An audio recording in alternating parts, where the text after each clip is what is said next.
le Nisman Bischoff e-Smooth 6.9e, un petit véhicule, un intégral de 6,99 m dans la gamme Liner qu'on peut retrouver en lit jumeau ou en lit central. Alors Nisman le catégorise vraiment dans la gamme Liner puisqu'en fait c'est un véhicule qui va retrouver les mêmes exigences et propriétés de construction, matériaux également, qu'un Liner, qu'un gros véhicule.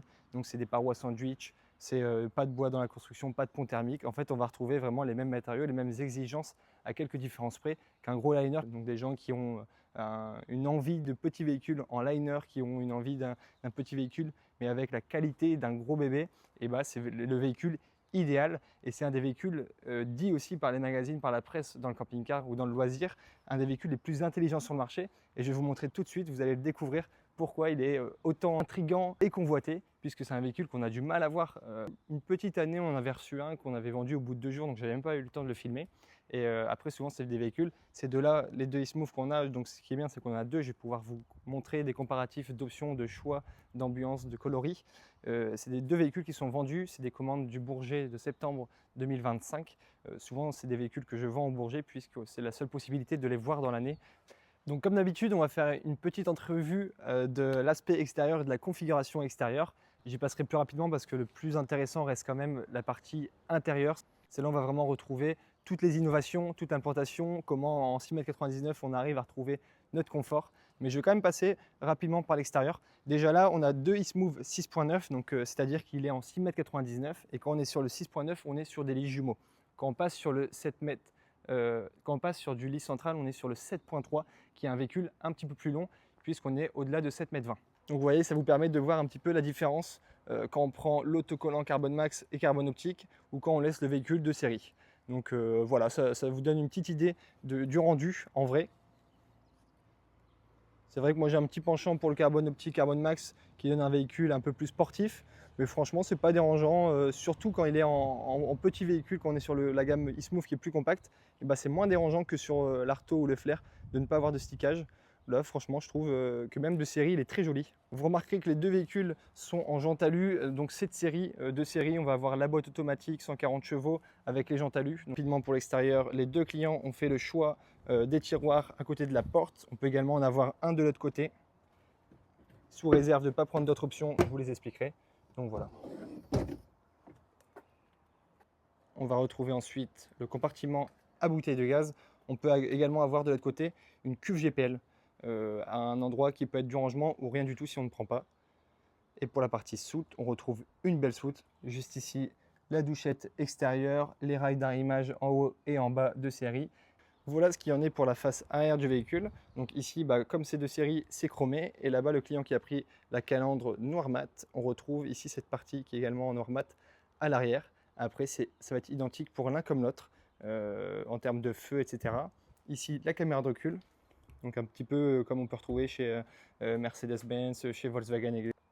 Et on va remarquer ici que le client a également pris l'attelage amovible. Alors c'est un système qui est assez particulier, puisque vous allez voir, on a tout un système dans la soute. Alors c'est-à-dire que sur les Smooth, on ne peut pas faire poser l'attelage en deuxième monte chez un concessionnaire ou plus tard. Donc si vous hésitez, il est important de le prendre d'usine, parce qu'après, le véhicule doit retourner à l'usine si vous voulez faire poser un attelage plus tard, et le coût n'est pas le même qu'un attelage classique. Et dans la soute, vous retrouverez aussi la possibilité d'avoir des rangements supplémentaires d'usine, avec les bacs directement, et le système pour les bloquer. Et ici, le système technique. Je vais vous montrer sur l'autre véhicule qu'on a un compartiment supplémentaire. C'est parce que le client a fait le choix de prendre en option du rangement supplémentaire. Et c'est également l'endroit qu'on aura si on prend l'option de la cuve GPL. Il sera remplacé à ce niveau-ci. Donc ce sera une trappe comme celle-ci où on aura de quoi faire le plein de la cuve GPL. Donc voilà, vous pouvez avoir soit cuve GPL plus bouteille de gaz ou soit uniquement les bouteilles de gaz selon votre mode de voyager. Ça peut être un plus ou pas. On est sur la partie conducteur cette fois-ci et vous pouvez remarquer qu'il n'y a pas de porte conducteur. Alors comme je l'ai dit tout à l'heure, on est sur une construction liner pour un choix stratégique de pas de pont thermique, de rigidité à la conduite, etc. Les e-Smooth et tous les autres véhicules de la gamme Nisman, vous ne retrouverez pas de porte conducteur. Alors honnêtement, pour voyager avec un Nisman à titre personnel, on n'en retrouve pas du tout la nécessité, et même de manière générale pour les camping-caristes, c'est vrai qu'on oublie souvent et on a le réflexe de sortir par la porte cellule. Et toujours sur la partie extérieure, je vais vous montrer aussi le compartiment technique. Alors on peut les avoir ici en manuel Il me semble que c'est le choix des deux clients, des deux véhicules qu'on vient de recevoir. Ou alors également en électrique. Pour le look extérieur, c'est vraiment validé à 100% pour ma part. On a un très joli look. Même pour un 6,99 m, il a l'allure d'un grand. Je vais maintenant vous laisser me suivre à bord. Le moment tant attendu. On va commencer par la partie avant, donc la partie espace de vie et le salon face à face. Quelque chose de classique mais quelque chose de bien. On est sur un salon face à face, donc il libère beaucoup d'espace. On ne se sent pas du tout étriqué. On a un bel espace salon malgré le fait qu'on soit sur un 6,99 m, que ce soit sur les sièges avant ou sur les banquettes, juste ici face à face. Un pied sur rail coulissant que vous allez pouvoir ramener juste ici, pivoter, ouvrir. Vraiment, le module est comme vous le souhaitez. Donc ce qui est bien avec ce rail coulissant, c'est qu'en journée, vous allez vraiment pouvoir dégager de l'espace. Donc c'est-à-dire le coller tout à droite pour circuler en journée ou tout à gauche, comme ça vous libérez vraiment tout l'espace ici pour accéder à la partie conduite, circuler dans le véhicule. Et c'est bien un 4 places carte grise 4 couchages, puisque vous retrouverez ici un lit de pavillon qui est incorporé, donc j'y reviendrai juste après parce que c'est une nouveauté Niesman. Et vous retrouverez aussi des places ceinture. Alors on est sur un banquette face à face, donc vous n'êtes pas sans savoir qu'on ne peut pas rouler de manière latérale à la route, donc c'est-à-dire qu'on doit toujours être de face ou de dos à la route. Donc souvent on peut retrouver chez certains constructeurs des sièges qui sortent sous les banquettes, des sièges strapontins, souvent c'est des sièges qui ne sont pas forcément les plus confortables. Niesman, ils ont un système breveté qui est absolument génial. Deux ceintures de ce côté-ci, donc côté conducteur. Donc lorsqu'il est temps de prendre la route, vous allez prendre cette même banquette. Il y a une petite poignée juste ici qu'on va enclencher qui va nous permettre de faire pivoter la banquette. Et vous voyez les amis, en 2 secondes, c'est fait. En 2 secondes, vous êtes face à la route. Alors si on est deux, on va venir élargir ici le dossier et venir le combler avec une partie de dossier qui est fournie avec le véhicule. Et donc voilà, face à la route avec le confort du canapé, puisqu'on est sur la banquette qu'on vient de pivoter, et avec de l'espace, que ce soit pour les jambes, en largeur également. On peut vraiment facilement accueillir 2 adultes, mais très largement. Et après, on peut même également faire pivoter la table. Ce système-là, vous le retrouverez uniquement chez Niesman Bischoff, puisque c'est un système breveté. Donc on le retrouvera que dans toute la gamme eSmooth, Arto ou Flair. Et pour le remettre, c'est aussi simple. On l'enclenche. Et voilà, l'espace vie face à face est revenu. On peut retirer les appuis-têtes. Toujours pour le salon, en termes de multimédia, on a une télé ici 32 pouces Alphatronics et également un système home cinéma avec la barre ici son qui permet d'avoir vraiment un système home cinéma et un son qui est vraiment top. Ce même système de barre de son, il fonctionnera que ce soit pour la télé ou même si vous êtes stationné et que vous mettez du son au niveau de la radio ou de votre téléphone si vous êtes connecté à la station multimédia, et ben le système son marchera autant pour la télé que pour le système son multimédia. Et donc pour ce qui est du salon, les choix, ça a été le cuir anthracite qui est un choix plus stratégique. Je vous montrerai sur l'autre véhicule, c'est du tissu, donc c'est un choix plutôt confortable que stratégique. Et sur les coussins, on a une panoplie de choix différents. Là, on a un côté orange, donc il va donner vraiment du peps au véhicule. On avait livré il n'y a pas longtemps un Arto avec les coussins vert pomme aussi dans l'autre véhicule. Un coussin un petit peu pied de poule, donc c'est-à-dire noir et blanc qui est un peu plus sobre, mais un peu plus classique. Moi, c'est plus sur ce genre de choix que je partirais. Mais c'est sympa d'avoir des véhicules comme ça où on a du peps à l'intérieur, ça fait vraiment contemporain, c'est sympa. Avant de passer à toutes ces innovations, que ce soit côté cuisine, côté salle d'eau, je ne peux pas m'empêcher, je ne peux pas vous présenter un véhicule sans en parler, c'est de son ambiance générale. J'ai toujours ce coup de cœur quand je rentre dans un Niesman, c'est de son ambiance contemporaine, donc c'est vraiment la seule marque qui casse autant les codes sur le look. C'est les seuls véhicules où on va retrouver vraiment une ambiance comme ça. Ici, on a eu le choix qui a été fait du client sur le bois noyer. On retrouvera le véhicule qui est juste à droite sur un bois qui est un peu plus clair, le Breezewalk. Avec le choix de plafond, vous pouvez avoir en foncé comme ici ou également en clair. Donc qui fait encore plus contemporain en foncé, qui est hyper sympa. Et d'ailleurs le plafond qui est un petit peu matelassé, qui donne vraiment une ambiance phonique et thermique supplémentaire. Et pareil pour les feutrines qu'on va retrouver sur les parois, sur tout le véhicule. C'est une des marques, ou voire la marque où je suis le plus amoureux vraiment de ces ambiances intérieures. C'est les seules où on retrouve vraiment ce genre d'ambiance qui casse les codes, et c'est que ce soit pour l'ambiance ou pour d'autres points. Yesman ont vraiment cette volonté de casser les codes sur leur véhicule. Et juste ici, l'espace Truma. Donc sur ce véhicule, il me semble que sur les deux véhicules qu'on a ici, c'est un 6000 EH, et vous pouvez également avoir le choix de le prendre en ALD. À présent, pour la partie cuisine, il y a un petit bloc cuisine. Donc des fois, on peut se dire mince, ça fait quand même peu d'espace, ça fait une petite cuisine, mais l'espace est complètement optimisé. Là, c'est dans la soute, je ne vais pas le déballer parce qu'on vient de recevoir le véhicule et ce sera pour les clients. On va avoir ici une planche en bois qui est fournie, qui va permettre d'optimiser le plan de travail et également d'élargir ce même plan de travail. Vous allez pouvoir l'élargir ici, mettre la planche, faire la cuisine, etc., faire la vaisselle. On est sur un plan de travail minéral. Et pour les feux, c'est assez original puisque vous allez l'ouvrir de cette manière. Et encore dans la volonté d'optimiser, je viens d'ouvrir les deux feux. On va l'optimiser. Il y a un support qui est juste ici et on va pouvoir continuer de cuisiner. Ça va servir de plan de travail. Ça va prendre le relais juste ici. Là, on va mettre ça pour protéger des éclaboussures. Et là, vous avez le grand rangement à notre droite, épices, bouteilles, etc. qui est un rangement en journée qu'on va pouvoir retirer électriquement pour agrandir cette sensation d'espace. Vous verrez, ce sera plus parlant quand il sera tout en bas. Vous voyez, comme ceci. Et là, on va avoir une plus grande sensation d'espace, de volume à l'intérieur. Et quand on cuisine ou quand on veut occulter la chambre, fermer l'espace de vie, on va venir le remonter ou même accéder au rangement. On le remonte électriquement. On a la petite prise 220 ici pour mettre la machine à café à cet endroit-ci.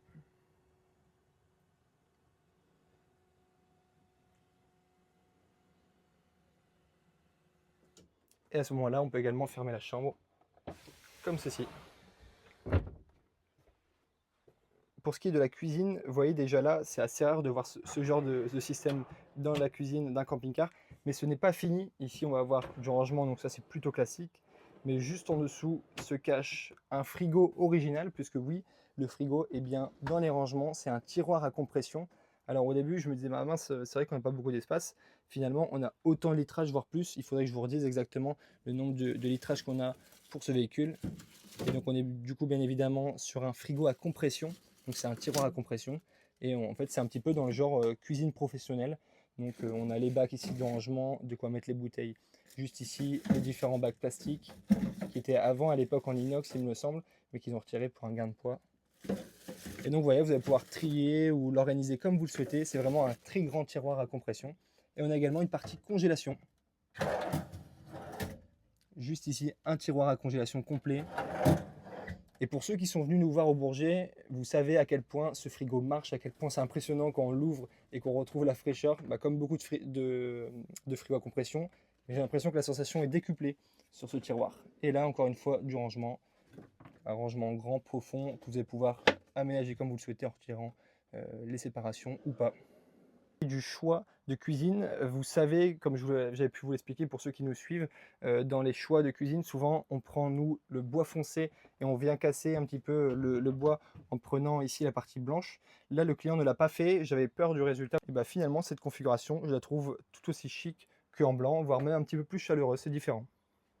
On va continuer sur notre lancée des innovations. On va ici parler de l'espace salle d'eau. Alors on est sur un 6,99 m, donc si on veut de l'espace, forcément on va avoir un système Vario, mais on est loin du système Vario qu'on a l'habitude de voir, puisque ce n'est pas une paroi qui va pivoter, mais une paroi complète qui va coulisser. Donc ici, quand on est en journée, on a l'espace donc toilette, du rangement ici et ici.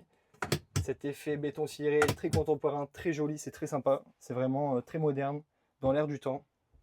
Ici, des porte-serviettes, des rangements encore, le porte-serviette également, l'espace lavabo, et on voit derrière qu'il y a aussi un pommeau de douche. Je vais venir ici prendre ce petit cliquet et prendre la paroi complète qui va pivoter. Et voyez, on vient de passer à l'espace salle d'eau. Donc dans la douche, on n'a pas de passage de roue, on a vraiment une douche qui est très très spacieuse. Je vais vous poser pour que vous puissiez voir ça. Donc ici, on va avoir un grand espace douche. On va pouvoir facilement se tourner. On n'a pas le bombage des toilettes. On n'a pas le passage des roues, la grosse marche à cause du passage de roues. Donc c'est une douche qui est très spacieuse. On a aussi un très grand lanterneau au-dessus, un 40 par 40. Et on a la porte. Et vous voyez, c'est vraiment très très spacieux. On peut se tourner facilement. On peut prendre le pommeau de douche. le poser juste ici pour faire un petit peu l'effet douche à italienne, ou alors le prendre nous-mêmes directement. Ici les niches pour mettre tout ce qui est savon, gel douche, etc. Et vous voyez, on a une douche avec une ambiance complète béton ciré dont je suis complètement fan. J'adore vraiment cet effet béton ciré, vraiment dans l'air du temps. C'est très moderne, j'adore. Alors, lorsque je réalisais des visites au salon, souvent pour les clients qui découvraient ce modèle, ils me parlaient souvent du point qu'on va sortir de l'espace salle d'eau et on sera dans l'espace de vie. Moi personnellement, c'est pas un véhicule que j'ai encore testé. Je me base vraiment sur tous les retours clients et c'est une question que j'ai posée presque à tous les clients qui ont pris possession des eSmooth et c'est pas du tout un point rebootant, c'est pas du tout un point qui m'ont fait remonter. Franchement, sur les compacts, de toute façon, on a toujours des systèmes Vario et rares sont les systèmes Vario où quand on sort de la douche, eh ben, on n'est pas dans l'espace de vie puisqu'on est dans un camping-car. On peut facilement occulter les baies qui sont face à nous ou bien alors récupérer nos serviettes, que ce soit ici avec les porte-serviettes ou ici dans l'espace salle d'eau, et sortir en serviette. C'est mon avis personnel, étant donné que c'est des points des fois qui remontaient via des visites. Je me suis permis de poser la question à de nombreux clients qui ont pris possession des eSmooth, et c'est pas du tout un point qui m'ont fait remonter, au contraire. Passons à présent à l'espace nuit, la chambre arrière. Donc on est, comme je vous l'ai dit tout à l'heure, sur des lits jumeaux. Alors je vais baisser ce rangement électrique afin que vous voyez un petit peu mieux. Et voilà. Donc on est sur deux grands lits jumeaux. Donc vous voyez les rangements sous les marches. Celui-ci qui est encore plus profond. Voilà ce qui est pour du lit. Alors on est sur des gros matelas, mais même pas sur des semi-alates. Malgré le fait qu'on soit sur des gros matelas pour optimiser le confort, on est sur des systèmes de Froli. Souvent, c'est les systèmes qui mettent, pour ceux qui ont déjà fait des visites, sur les toits relevables des vannes. Donc quand on a des matelas comme ça, ils mettent des systèmes Froli pour vraiment améliorer le confort. Et même avec des matelas comme ça sur les vannes, le confort y est. Alors imaginez des matelas aussi épais sur des Froli, et ben on a vraiment un confort de dingue dans l'espace chambre arrière. Vous remarquerez également qu'on ne manque pas du tout de rangement. Alors c'est vrai que je ne me suis pas attardé sur les rangements, mais que ce soit pour la chambre arrière ou même pour le reste du véhicule, on a vraiment des rangements de partout, tout est optimisé dans tout le véhicule. Parce qu'on est quand même sur un 6,99 m, donc des fois ça peut être limité. Bah là c'est pas du tout le cas. En plus de la ceinture de rangement qui fait toute la superficie du lit, on retrouve également en dessous de ces lits jumeaux un espace penderie. Alors on n'est pas obligé de lever les matelas, c'est quand on veut un accès qui est un peu plus facile, sinon on a un accès directement ici, donc comme sur le flair ou l'arteau, on a l'accès à la penderie tout de suite ici et des deux côtés. Et vous voyez quand vous voulez mettre des objets un peu plus gros type manteau ou même des robes, on peut lever directement ici et avoir un accès complet. Donc on a deux très grandes penderies également en dessous des lits. Et les véhicules, allez, les matelas sont bâchés, donc je vais me permettre de monter dedans. Donc à droite et à gauche on retrouve une niche de rangement. Donc, dans cette même niche, vous retrouverez port USB-C, port USB, donc pour mettre livres, téléphone, etc. Également ici, des deux côtés, une liseuse avec ici une prise 220 volts, des deux côtés également. Et quand on s'installe, vous êtes en première personne là, et vous êtes allongé, si jamais vous voulez éteindre les lumières, gérer, etc., que ce soit pour la cuisine, pour le véhicule, vous pouvez tout éteindre, tout gérer d'ici. Vous voyez, ça vient de s'éteindre. Je ne l'ai pas précisé, mais à savoir aussi que chez Niesman, toutes les lumières sont équipées de variateurs. Donc si je veux assombrir l'ambiance, comme je viens de le faire, on le voit moins, on est en pleine journée, ou si je veux éclaircir le véhicule s'il fait plus sombre dehors, c'est possible, et ça sur toutes les lumières du véhicule. Pareil, c'est un véhicule qui est très lumineux. Encore ici, on retrouve un lanterneau 40 par 40, un dans la chambre, un au-dessus de la cuisine qui a été équipé d'un turbo-vent ici, un grand lanterneau Midaiki, donc 50 par 70 au-dessus du salon, des baies de tous les côtés également. Donc c'est un véhicule qui est très lumineux et c'est ce qui fait aussi qu'on ne ressent pas du tout son gabarit. Ça joue aussi. Ici, les petits porte-manteaux. Voilà, le souci du détail. Et vous l'avez peut-être remarqué, mais chez Niesman, on n'a pas d'interrupteur. C'est des pads tactiles qu'on peut retrouver comme ceci qui vont détecter le passage de la main. Vous voyez, hop. Donc là, tout s'est allumé. Donc on a la centralisation de tous les placards. On a les éclairages, etc. Vous allez pouvoir tout gérer ici. Et ça, partout dans le véhicule, on a des petits pads comme ça, assez discrets, assez esthétiques, qui changent aussi des interrupteurs classiques qu'on peut voir dans les véhicules. Encore une fois, ça montre le souci du détail. Et on va à présent passer maintenant à la partie conducteur, la partie conduite. Donc on est sur bien un porteur Fiat en 2,2 litres 140 chevaux, boîte automatique. Donc la boîte automatique est de série. Il est possible de l'avoir en 180 chevaux. Et on est sur un châssis Alco. Pour ce qui est de la conduite, de par les différents points que j'ai pu vous expliquer avant, comme on est sur une construction type liner, c'est un point, je pense, qui revient le plus des propriétaires d'e-Smooth, c'est le confort à la conduite. Et pourtant, on est souvent sur des clients qui étaient déjà sur une gamme premium. Je pense à des clients qui étaient sur du Fleuret, je pense à des clients qui étaient sur de la gamme Immer, etc. Mais ce qui revient le plus, c'est le confort à la conduite. Comme on est sur une construction type liner, on a une rigidité qui est hors norme, on a un confort à la conduite qui est vraiment top.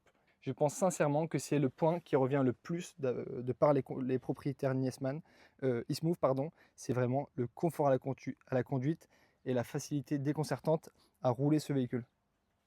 En termes de sellerie, on est sur des sièges agoutis et là on a eu l'option prise par les clients, soutien lombaire, siège chauffant, etc. La station multimédia, les aides à la conduite un petit peu plus classiques, traction plus et descente contrôle. Voilà pour ce qui est de la partie conducteur. Ce qui est bien, encore une fois, le souci du détail, port USB-C, port USB des deux côtés. Et ça, c'est des supports téléphone. Donc vous allez pouvoir poser votre téléphone de manière paysage ou portrait des deux côtés. Donc pour le GPS, en plus de la station multimédia, ça peut être un plus. Ces 2 dernières années, quand j'ai fait visiter des différents véhicules de la gamme Nisman, j'ai eu plusieurs retours. Souvent, ça m'est arrivé d'avoir des clients qui me disent « Ah, il n'y a pas de lit de pavillon ». Il est bien présent, il est juste très discret, il est incorporé sur ces dernières générations au plafond, c'est-à-dire qu'on ne le voit pas forcément, il prend moins de place, il libère de l'espace, il donne encore une fois un aspect de volume, et ce qui est important dans des véhicules d'une gamme compacte comme ici. Et donc en fait, on a bien un lit de pavillon. Alors c'est un choix de série, vous allez avoir une ceinture de rangement comme on peut retrouver dans la chambre arrière. Là, on a pris, j'ai pas fait la commande avec les clients, mais les clients ont pris le choix du lit de pavillon. Et donc vous allez avoir un lit de pavillon, cette fois-ci sur semi à latte, juste ici. Et un matelas qui n'est pas aussi fin que ça. En réalité, il se plie ici. Donc si vous l'utilisez, vous allez pouvoir le déplier et il prendra donc un petit peu plus de place. Il s'arrêtera au premier cran. Et si vous l'avez plié comme il était juste ici, vous allez pouvoir l'incorporer comme ceci. L'autonomie, chez certains camping-caristes, ça peut être le nerf de la guerre selon le mode de voyage. Et ce véhicule, on l'a annoncé tout à l'heure comme un véhicule type liner. Et un liner se doit d'avoir une certaine autonomie, proportionnelle forcément à son gabarit. Et là, Niesman, encore une fois, c'est une mission réussie, puisqu'on est sur un véhicule autonome. De série, on a la batterie lithium de 150 ampères. On peut également opter après en plus pour 2 batteries supplémentaires, mais déjà de base, on a une batterie lithium qui est de série. Donc c'est bien de le faire tout de suite de série, ce n'est pas tous les constructeurs qui le font. Et pareil pour tout ce qui est eau propre, on est sur un petit véhicule, un 6,99 m. Rares sont les véhicules de 6,99 m avec 200 litres d'eau propre et 150 litres d'eau usée. Les véhicules de cette taille, normalement, ont entre 100 et 130, même les véhicules plus grands, jusqu'à 7,50 m, souvent ont cette capacité d'eau propre. Et donc là, c'est quasiment le double. Donc encore une fois, c'est encore un plus. Allez, sans plus tarder, je vais vous présenter le second véhicule pour que vous voyez l'ambiance quand on est sur le bois plus clair, quand on est sur une ambiance en version tissu et sur différentes options, que ce soit le lit arrière. Je ne suis pas sûr que les clients ont pris, comme ici, le vert un petit peu olive. Je pense qu'ils ont peut-être pris celui qui est série. Donc je vous emmène, voilà ce qu'il en est pour l'ambiance générale quand on prend le bois clair. Donc c'est une ambiance qui est différente, qui est un peu plus claire, peut-être un petit peu moins chaleureuse. Et vous voyez, juste ici, on a la cuisine qui a été prise en blanc, donc un petit peu ce que je disais tout à l'heure. Nous, c'est ce qu'on fait beaucoup sur nos configurations pour casser. Je pense que sur le bois noyé, le foncé, c'est pas gênant de laisser tout en noyer, dont la cuisine. Pour le clair, je pense que c'est bien d'avoir coupé comme ici. Ça change un petit peu, ça fait un rappel d'autres couleurs blanches qu'on peut avoir dans le véhicule, c'est bien. Voilà ce qui en est pour l'ambiance générale. On a aussi là-bas la tête de lit qui n'est pas de la même couleur. On est sur le turquoise, là-bas on était sur le vert olive. Les placards, pour ce qui est d'implantation, il n'y a absolument rien qui a changé. Vous voyez, on en parlait tout à l'heure, cette fois-ci on n'est pas sur du cuir anthracite, mais sur du tissu. Alors quand il fait très chaud comme aujourd'hui, il fait 30 degrés, et ben écoutez, c'est un peu plus confortable que le cuir. Quand il fait très froid, et ben c'est pareil. Et sur ce qui est des coussins, on est sur les types pieds de poule. Donc c'est les grands crus numéro 6 ou 10, je ne sais plus exactement. Mais voilà, qui font un rappel pareil avec le blanc, avec le noir. Donc c'est un choix qui est un peu plus sobre, un peu plus classique, mais qui est très sympa. Moi j'aime beaucoup. Et l'ambiance par contre n'est pas du tout la même. Et c'est bien que vous puissiez voir les deux. Bon les amis, cette courte présentation du Nisman Bischoff 6.9, donc du modèle eSmooth touche à sa fin. J'espère qu'elle vous a plu. N'hésitez pas à me donner des axes d'amélioration en commentaire ou alors des points, ce que vous en pensez du véhicule. Ça me ferait plaisir d'entendre ce que vous en pensez, savoir si c'est un véhicule qui pourrait vous plaire, sur l'implantation, sur tous les points qu'on a pu voir et évoquer. Ici, on a 3 Nisman, on a 2 eSmooth et un Arto 88 avant qu'il est vendu également. Avant qu'il soit livré, je vais essayer de vous le filmer également. Encore une fois, comme d'habitude, c'est une courte présentation, donc le but c'est vraiment de vous montrer l'implantation, l'ambiance générale, survoler le véhicule. On pourrait en parler des heures, comme beaucoup de véhicules. Il y a une technologie qui est folle, donc c'est-à-dire qu'on pourrait en parler des heures. Si vous voulez un aspect plus technique, n'hésitez pas à venir nous voir à la concession ou même à m'écrire. Il y a mon mail qui sera en description ou qui s'affichera peut-être à l'écran, que ce soit pour des questions ou même des rendez-vous si vous voulez qu'on se voit, que ce soit au salon du Bourget cette année, sur le stand Nisman pour des projets d'achat ou des projets, que ce soit sur Nisman ou sur d'autres marques, n'hésitez pas à me solliciter. Si vous avez des questions également en commentaire, c'est l'endroit, n'hésitez pas, je réponds à presque tout le monde avec plaisir. Sur ce, je vous dis à très bientôt, prenez soin de vous et au plaisir, à la prochaine vidéo.